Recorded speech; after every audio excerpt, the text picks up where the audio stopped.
आई नमस्ते प्रणाम हर महादेव। हम भोजपुरी गाय जीतू अंदर और बताने में बहुत ही खुशी होता कि भोजपुरी के बहुत ही अच्छा राइटर हमार बड़ भैया अमीर भैया के बहुत ही अच्छा है चैनल खुल बा जौन चैनल के नाम बा संगीत फिल्म्स। तो आप लोग से हाथ जोड़ के निवेदन बा कि संगीत फिल्म्स चैनल के आप लोग सब्सक्राइब करी और ऊपर जौन भी गाना डालता रहन भैया नया नया तो आप लोग सुनी और अच्छा लगे तो कमेंट करी, लाइक करी, शेयर करी और सब्सक्राइब करी। जय हो। हेलो दोस्तों, स्वागत है हमारे संगीत फील्ड 2 चैनल में। तो आइए, मैं राइटर अमीर बेदर्दी और फिर से लेकर आया हूँ एक बार बहुत ही शानदार रंगदारी सॉन्ग जो आप लोगों को काफ़ी पसंद आने वाला है। तो अगर आप लोग हमारे चैनल पर नए हैं तो हमारे चैनल को सब्सक्राइब कीजिए, शेयर कीजिए और लाइक कीजिए, कमेंट भी कीजिए। तुम्हारा नाम पर लिख दें अपन जिला, जिसको गाया है टुनटुन यादव और प्रभा राज ने।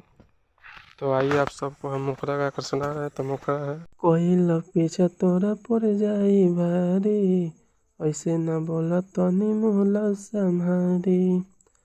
कोई लव पीछे तोरा पड़ जाई भारी, ऐसे न बोला तनी मोहला संभारी। लग जाए भनक हवे वो सनक, प्यार के भूत देवता रे।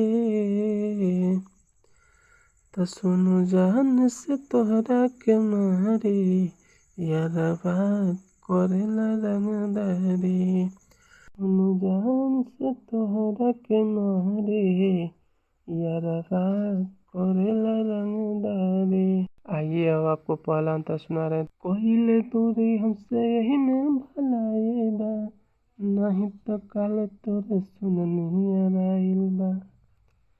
काहे ते जान के लगाओ तारे बाजे रे, हर जगह वो करे चलेला रंग बाजे रे। लेके रही फूले हर जगह चले, जानेला दुनिया सारे। तो सुनो जान से तोहरा के मारे, यारबा करेला रंगदारी। सुनो जान से तोहरा के मारे, यारबा करेला रंगदारी। आइए अब दूसरा अंतरा सुना रहे हैं। तो दूसरा अंतरा है, कोइले बा कोई गो मोटर कुआरे में, जाई के पता कोइले ओकरा बारे में। एही से तोरा के हम समझावतानी, जनुआ के बारे में तो के बतावतानी। अमीर में तोरते जनता रे सगरे, सूचना कोइले बाजारे। तो सुनो तोहरा के जाना से मारे, यारबा करेला रंगदारी। सुनो जान से तोहरा के मारे, यारबा करेला रंगदारी।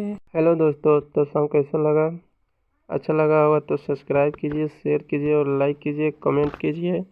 तो चलिए फिर मिलते हैं अगले वीडियो में। तब तक के लिए बाय।